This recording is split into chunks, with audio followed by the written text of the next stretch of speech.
بسم اللہ الرحمن الرحیم۔ السلام علیکم ورحمۃ اللہ وبرکاتہ۔ ایک ملک کے اندر امیر تاجر رہتا تھا۔ وہ تجارت کے سلسلے میں ایک ملک سے دوسرے ملک بحری جہاز پر سفر کیا کرتا تھا۔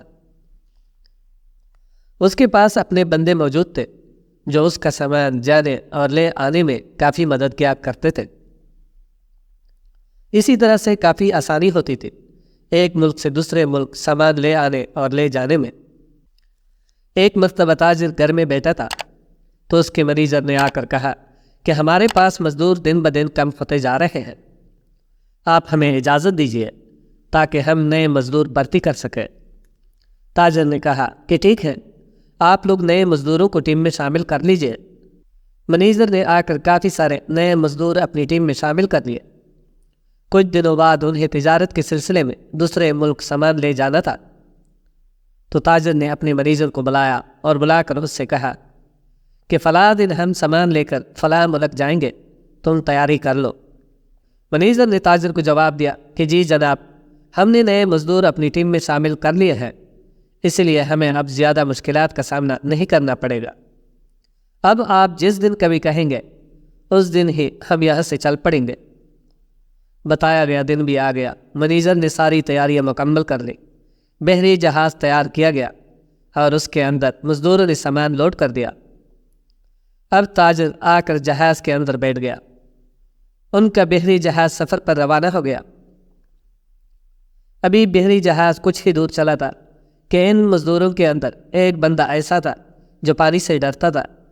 وہ ڈر کے مارے کانپنے لگا۔ دوسرے مزدوروں نے اسے دلاسا دیا کہ کچھ نہیں ہوتا، یہ ہمارا روز کا کام ہے، ہم یہاں سے آتے جاتے رہتے ہیں، تم ایسی ہی فکر کر رہے ہو جیسے یہ بحری جہاز پانی کے اندر ڈوبنے والا ہو۔ وہ جتنا بھی سمجھاتے رہے مگر ان لوگوں کی باتوں کا اس پر ذرا بھی اثر نہیں ہوا۔ اب وہ ڈرنے کے ساتھ ساتھ چیخنے لگا۔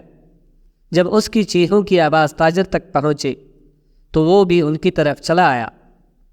یہاں پر آ کر اس نے دیکھا تو کافی سارے مزدور اس بندے کے گرد اکٹھے ہوئے کھڑے تھے اور وہ چیخے چلائے جا رہا تھا۔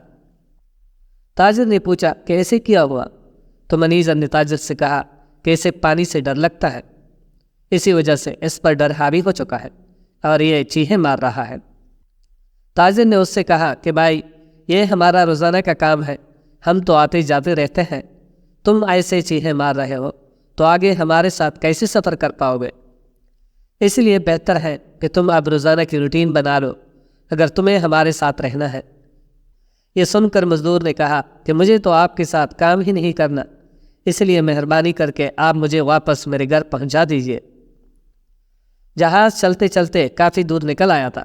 تاجر نے کہا کہ اب تو ہم کچھ دن بعد ہی گھر واپس لوٹیں گے، ابھی تو ہمارا سفر شروع ہوا ہے، تم صبر کرو، ڈرو مت اور اپنے اوپر ڈر کو حاوی مت ہونے دو۔ اللہ تعالیٰ ہمارے ساتھ ہے اور وہ ہمارا ساتھ دیں گے۔ اس بندے پر نہ ہی دوسروں کی باتوں کا اور نہ ہی تاجر کی باتوں کا اثر ہوا۔ ان مزدوروں کے درمیان ایک قابل اور ذہین بندہ موجود تھا۔ اس نے تاجر سے کہا کہ جناب، اگر آپ کہیں تو میں اس کا ڈر ابھی ختم کر دیتا۔ تاجر نے کہا کہ کیوں نہیں، ہم سب نے تو کوشش کر لی ہے، اب آپ ہی کوشش کر کے دیکھ لو۔ اس ذہین بندے نے 3-4 مزدوروں کو کہا کہ اسے پکڑ کر ابھی سمندر کے اندر ڈال دو۔ انہوں نے پکڑ کر اسے سمندر کے اندر ڈال دیا۔ جب اسے پانی کے اندر 3 سے 4 ڈبکیاں آئی تو دوبارہ اسے نکال کر بحری جہاز میں لایا گیا۔ اب کی بار وہ بندہ بالکل نہیں ڈر رہا تھا اور نہ ہی چیختا چلا رہا تھا، اس کا ڈر بالکل ختم ہو چکا تھا۔ جب سب لوگوں نے یہ منظر دیکھا تو کافی حیران ہو گئے۔ تاجر نے اس بندے سے پوچھا کہ تم نے تو صرف اسے پانی کے اندر ہی غوطے دیے ہیں، پر اس کا ڈر تو ایسے ختم ہو گیا جیسے وہ کبھی ڈرا نہ ہو۔ اس آدمی نے جواب دیا کہ اس بندے نے پانی کے اندر کبھی بھی تیراکی نہیں کی، اس لیے یہ ڈر رہا تھا کہ کہیں پانی کے اندر ہی نہ چلا جائے۔ ہم نے اسے پانی کے اندر ڈال دیا، اب اس نے پانی کے اندر جا کر تکلیف دیکھی اور جہاز والی زندگی بھی اس نے دیکھی تھی، تو اسے جہاز والی زندگی پانی کے مقابلے میں بہت پرسکون لگی۔ اس لیے اس کے دماغ نے سمجھایا کہ پانی کے اندر ڈوبنے سے بہتر ہے کہ جہاز کے اندر ہی سکون کے ساتھ سفر کیا جائے۔ تاجر نے جب اس دانشمند بندی کی یہ بات سنی تو کافی متاثر ہوا اور اسے اپنے خاص بندوں میں شامل کر لیا۔ اسی طرح ہی جس انسان نے کبھی زندگی میں تکلیف دیکھی نہ ہو تو وہ سکون کی قدر و قیمت سے آگاہ نہیں ہوتا۔ ایک اچھے اور عبادت گزار بزرگ اللہ تعالیٰ کی عبادت کے اندر اکثر مصروف رہا کرتے تھے۔ ایک مرتبہ انہیں کہیں سفر پر جانا تھا تو وہ سفر پر روانہ ہو پڑے۔ ان کا سفر جاری تھا کہ راستے میں دریا آ گیا۔ ابھی انہیں یہ دریا عبور کرنا تھا۔ درویش بزرگ دریا کے کنارے بیٹھ کر کشتی کا انتظار کرنے لگے کہ کیا پتہ کہیں سے کشتی آ جائے تو اس پر بیٹھ کر کنارے کی دوسری طرف پہنچے۔ کافی دیر تک انتظار کرنے کے بعد ایک شخص ان کے ساتھ آ کر بیٹھ گیا۔ اس شخص نے درویش سے پوچھا کہ کیا آپ نے کنارے کی دوسری طرف جانا ہے؟ تو درویش نے کہا کہ جی ہاں، میں کشتی کا انتظار کر رہا ہوں۔ وہ شخص درویش سے کہنے لگا کہ میں نے بھی کنارے کی دوسری طرف جانا ہے، اکثر یہاں پر کشتی آ جایا کرتی ہے، پر آج کافی انتظار کروا رہے ہیں، پتہ نہیں کیا وجہ ہوگی۔ کچھ دیر انتظار کرنے کے بعد کشتی کنارے کے ساتھ آ لگی۔ وہ آدمی جو درویش کے ساتھ بیٹھا ہوا تھا کشتی کے اندر آ گیا۔ اس نے کشتی والے کو سکہ دے دیا۔ پھر درویش بھی اس کشتی کے اندر آنے لگے تو کشتی والے نے کہا کہ پہلے مجھے تم پیسے دو پھر کشتی کے اندر آنا۔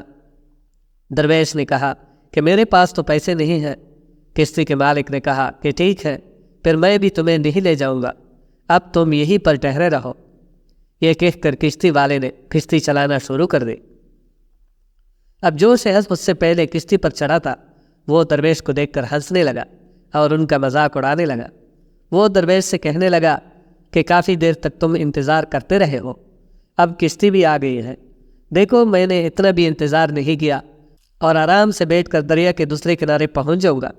درویش نے اس سے کہا کہ اس میں خوش ہونے کی کیا بات ہے؟ تمہیں اللہ تعالیٰ کشتی میں بٹھا کر دوسری طرف لے جا رہے ہیں، میں بھی دوسری طرف آسانی سے آ جاؤں گا۔ درویش کے پاس مسلح رکھا ہوا تھا۔ انہوں نے مسلح کو پانی کے اوپر بچھا دیا اور خود اس کے اوپر کھڑے ہو گئے۔ اللہ کی قدرت سے مسلح پانی کے اوپر تیرتا ہوا دریا کے دوسرے کنارے کی طرف چلنے لگا۔ جب یہ منظر کشتی کے اندر بیٹھے ہوئے شخص نے دیکھا تو وہ بے ہوش ہو گیا۔ جب کشتی دوسرے کنارے کی طرف آ گئی اور بزرگ بھی خیر و عافیت کے ساتھ دوسری کنارے کی طرف پہنچ گئے تو وہ شخص بے ہوش پڑا ہوا تھا۔ کشتی والا اس شخص کو دریا کے دوسرے کنارے پر چھوڑ کر واپس چلا گیا۔ درویش نے اس آدمی کو جگانے کی کوشش کی تو بالآخر اسے ہوش آ گیا۔ اس آدمی کو جب ہوش آیا تو وہ درویش سے کہنے لگا کہ میں تو آپ کا مذاق اڑا رہا تھا، جبکہ اب مجھے بہت زیادہ شرم آ رہی ہے کہ میں نے آپ کے ساتھ ایسا کیوں کیا۔ ابھی تک میرے ذہن سے مسلح کا پانی پر تیرنے کا منظر نہیں اتر رہا۔ درویش نے اس شخص کو جواب دیا کہ اس میں گھبرانے کی کیا بات ہے، تمہیں کشتی نے دریا کے کنارے پہنچایا تو مجھے میرے اللہ نے دریا کے دوسرے کنارے پہنچا دیا۔ جب اس شخص نے درویش کی یہ بات سنی تو ان کے پاؤں پر گر گیا اور ان سے معافی مانگنے لگا کہ میں نے آپ کا مذاق اڑایا ہے، مجھے معاف کر دیجیے۔ مزید اچھی ویڈیوز دیکھنے کے لیے ہمارے چینل کو سبسکرائب کر لیں۔ شکریہ۔